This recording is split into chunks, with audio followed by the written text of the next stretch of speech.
outside the cities of Jerusalem. Jesus did not die alone. Crucified with two other people. But there on top of that knoll was hundreds of people that came just to witness all the events that were unfolding. Jesus, being totally unable to suffer in private, was able to touch people at his death. The events surrounding the crucifixion showed Jesus dealing with people even up to the very end of his life. There was a movie out back in the 70s or early 80s, and it was called Harvey. I don't know if any one of you remember, but it was basically a story about a guy that did not like facing reality. He liked living in a fantasy world. The star's name was Elwood P. Dowd. And his best friend in life was an imaginary 6-foot-tall rabbit named Harvey. The movie revolved around attempts of a family to try to get Elwood to come down to the real world, to face reality and come out of the fantasy world with him and his rabbit. Elwood resisted.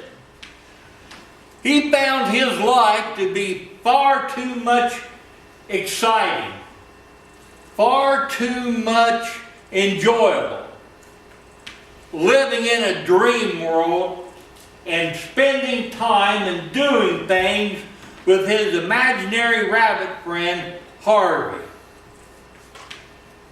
Now, Elwood's not too much different than a lot of people you and I know today. There's a lot of people living in a fantasy world. A lot of people that does not want to face reality.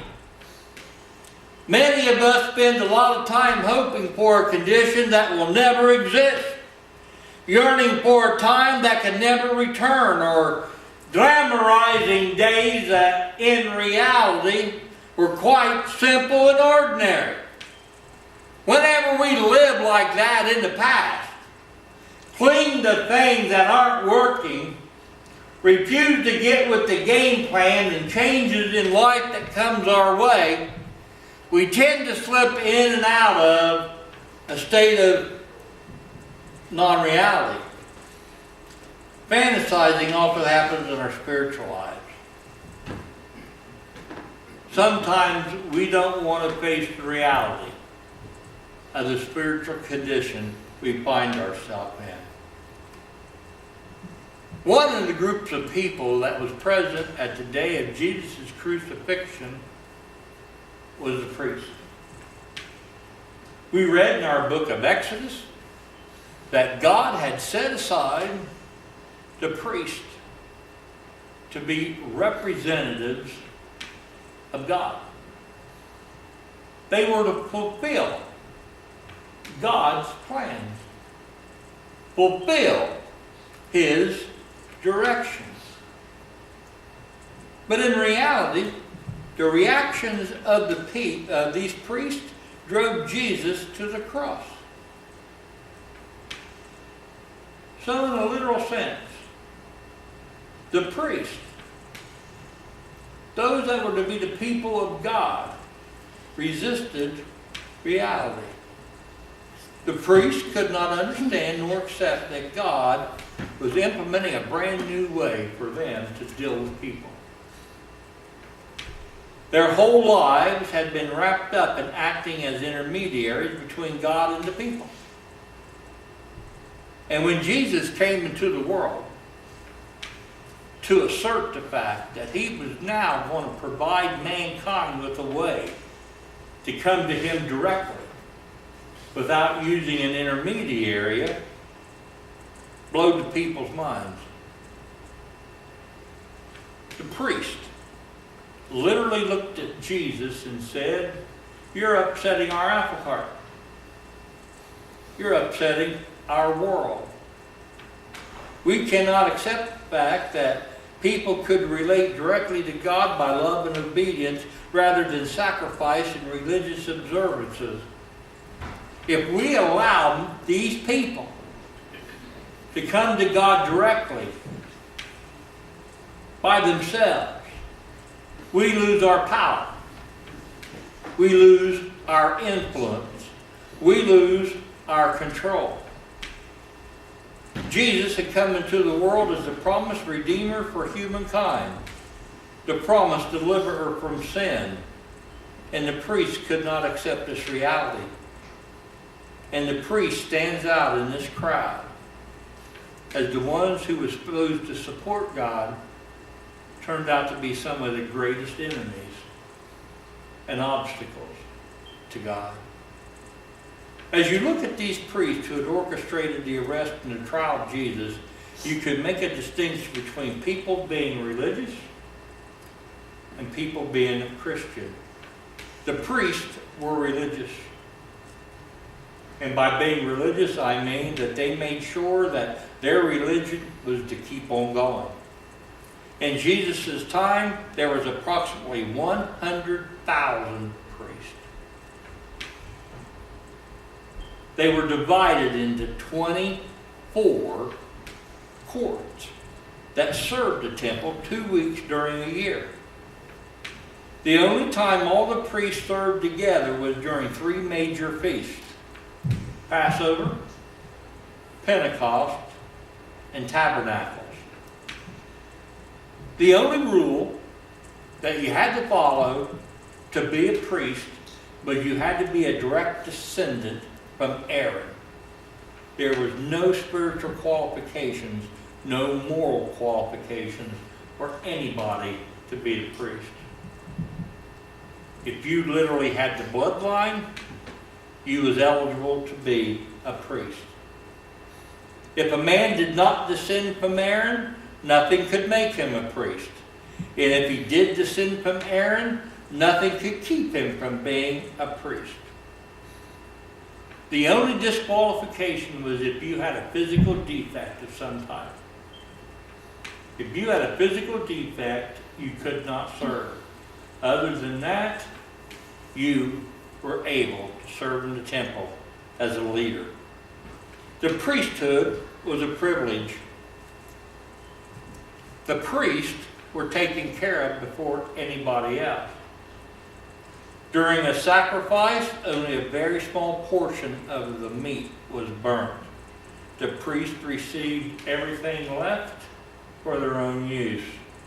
The peace offering was the only exception. But even then, during the peace offering, they were able to first select the choicest portions for themselves.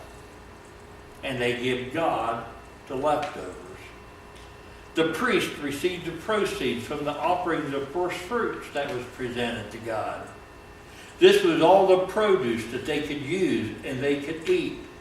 There was even a special temple offering taken up during the year. They got the temple offering. So if you were a priest living in an impoverished small country, you was in a position of privilege, of honor. The priesthood was one of the highest positions of power in the nation of Israel. The priests literally believed they stood between you and God.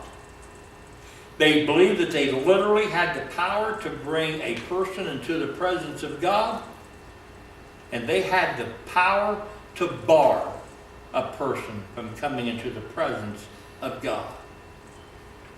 They had total control over spirituality in the nation of Israel. Things was going good till Jesus came. Jesus came and he wasn't a priest. Jesus came, he wasn't educated. He wasn't trained.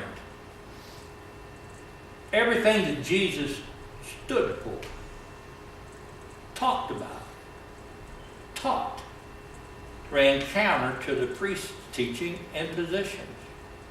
Jesus taught that the kingdom of God was more important than the temple.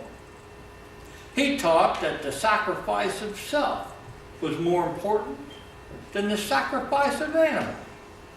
He taught that a person's personal relationship to God by faith was more important than people depending upon a sacrificial system.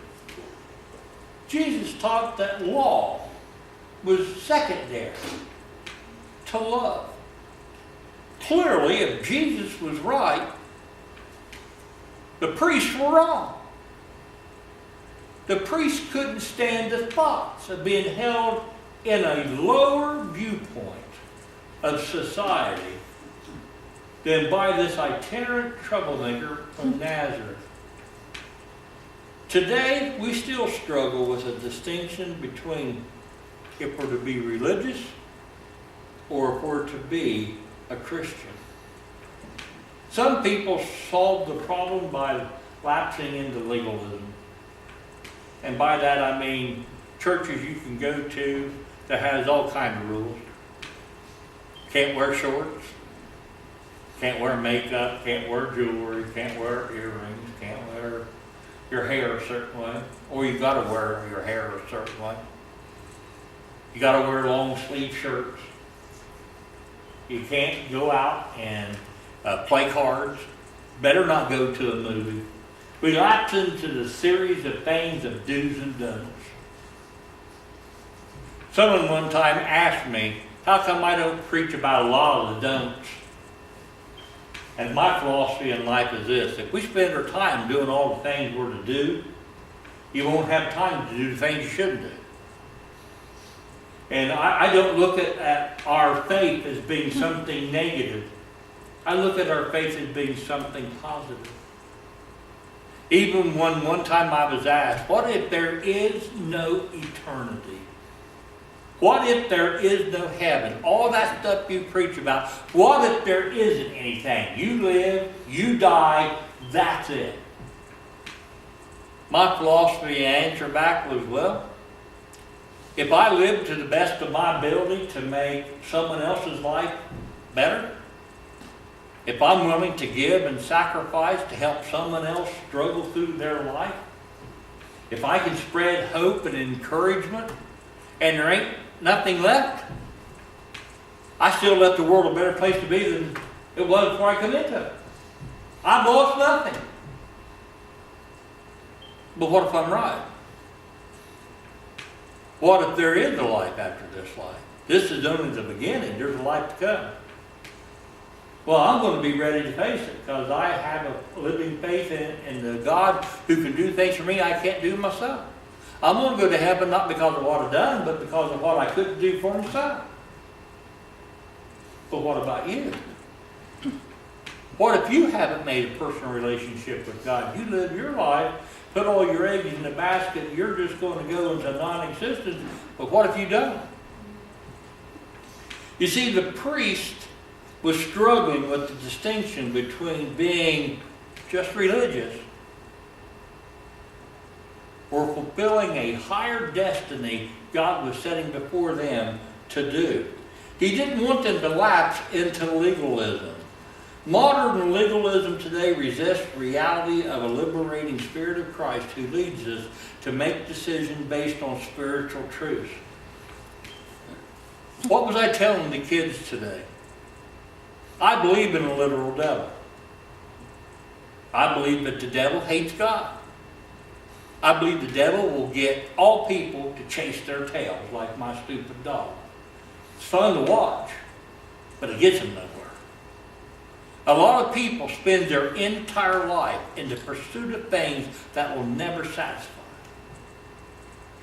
God wants us to quit chasing our tails, keep our eyes firmly focused upon Him, run the race that He has set before you and I to live.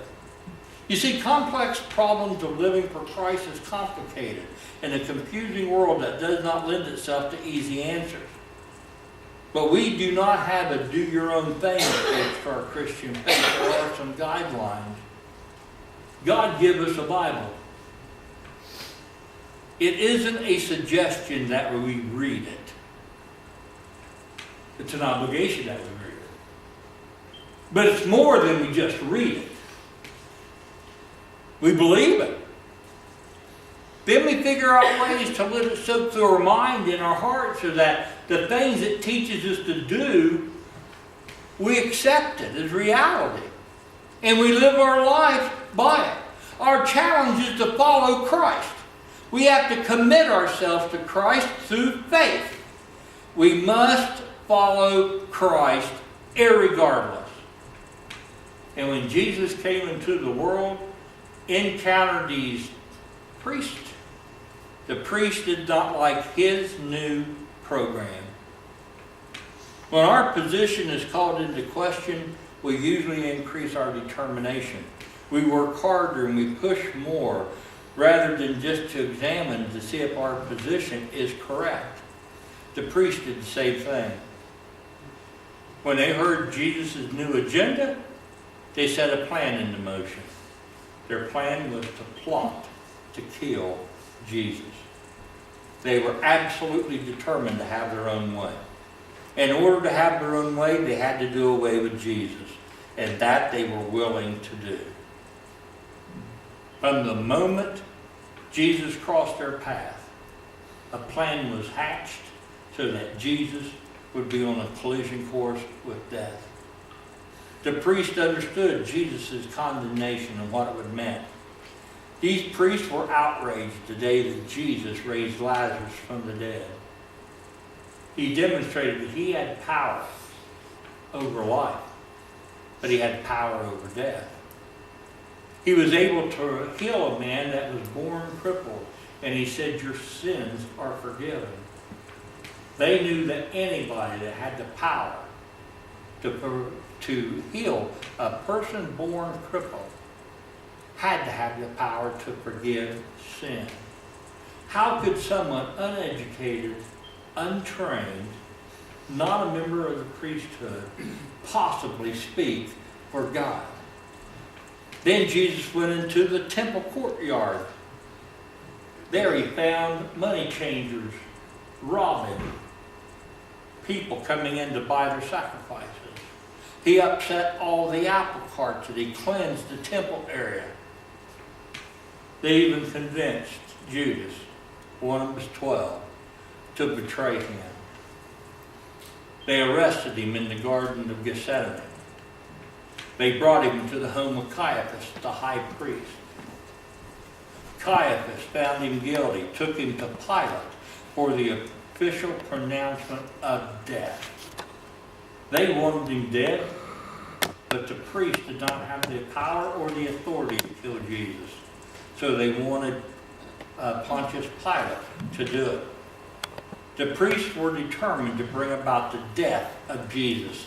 They plotted, they connived, they bribed, they hired false witnesses. Jesus had to go, no matter what the cost. The institution of the priesthood was what the priest wanted to save. They was willing to do it, irregardless of the cross. A lot of people don't know the history of our Southern Baptist Convention. In 1862, our first Southern Baptist Seminary was established in Louisville, Kentucky.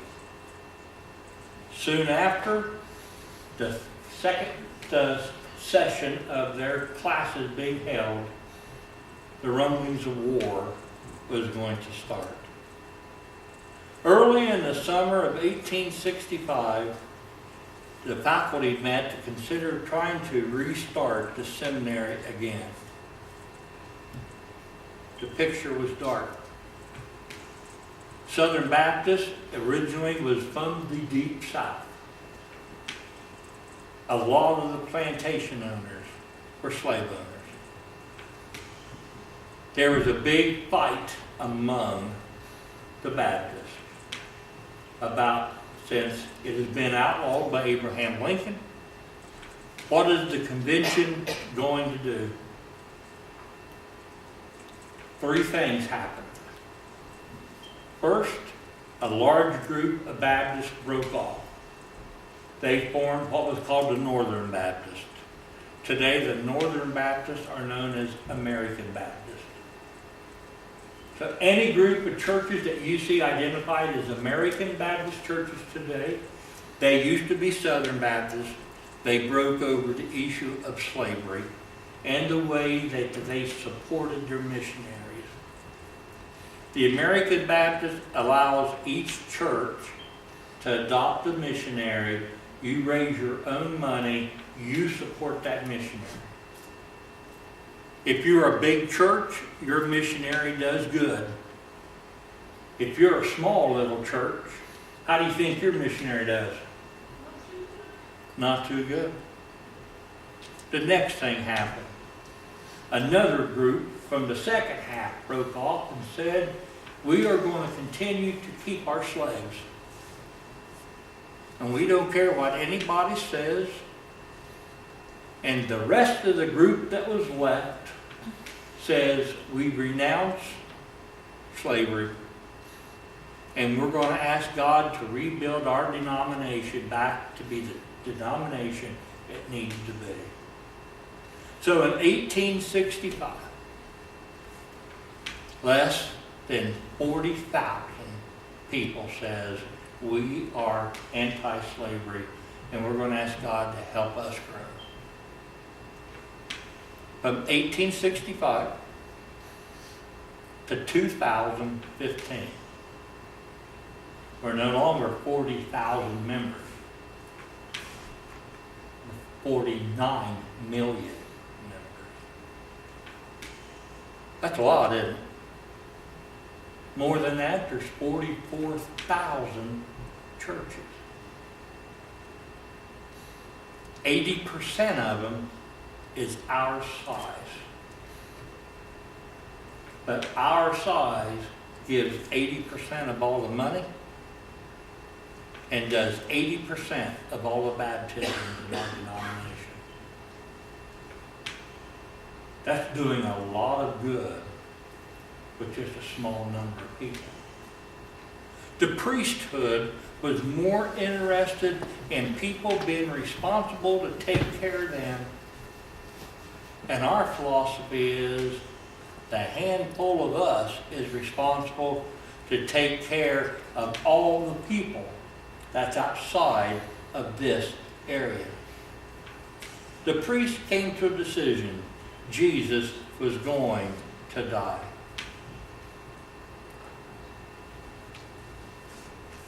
Standing at the foot of the cross, the priests were all watching. They were secretly cheering on the inside, watching Jesus be beaten, to being reduced to human rubble. They, in their opinions, he'd received a trial, he'd received a verdict, he'd received a punishment, and now he was dying to death of a criminal.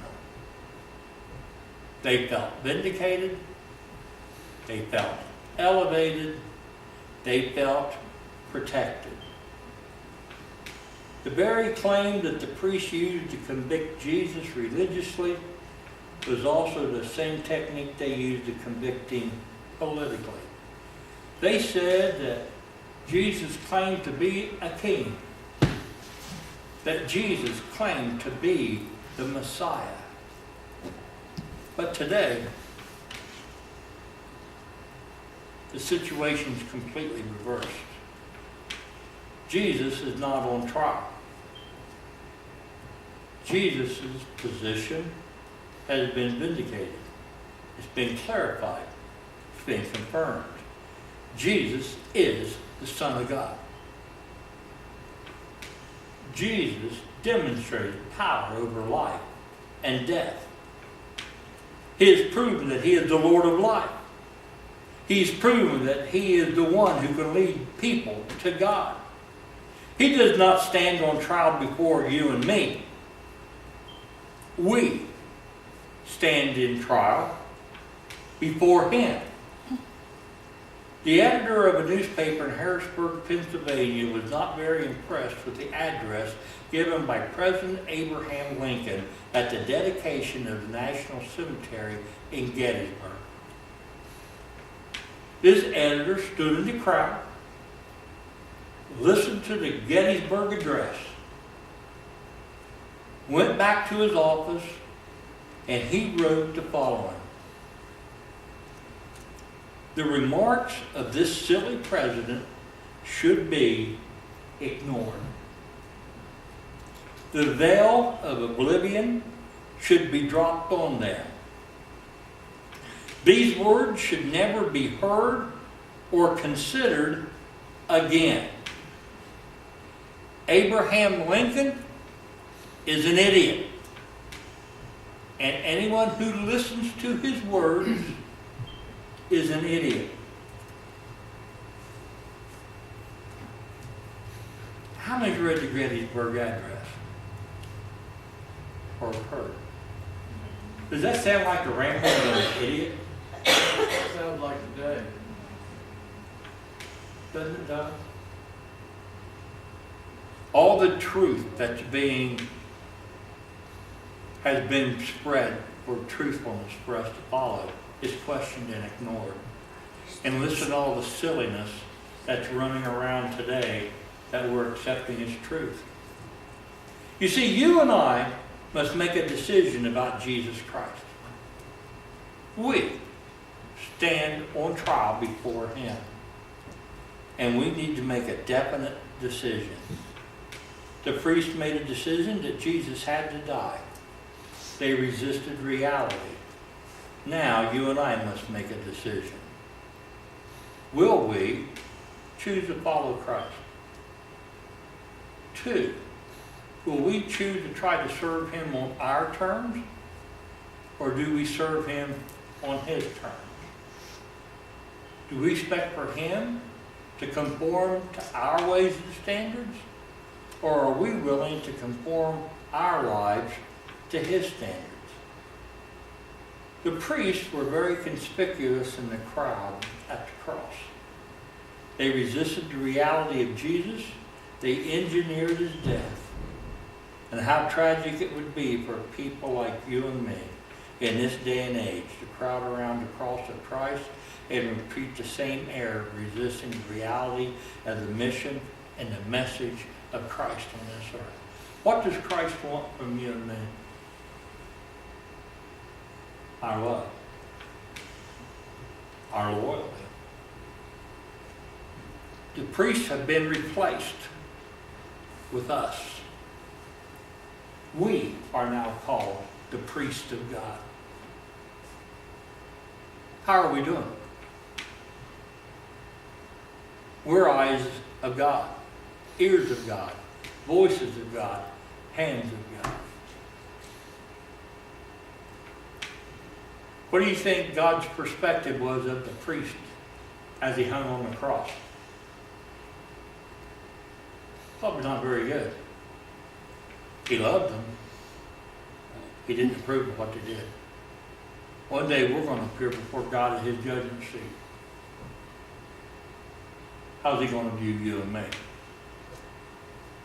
This is a time for us to do some soul searching, ask God to help us see us as He sees us, then for us to respond to Him. We're going to sing a song of invitation called At the Foot of the Cross. We have a decision to make. Let's make it today.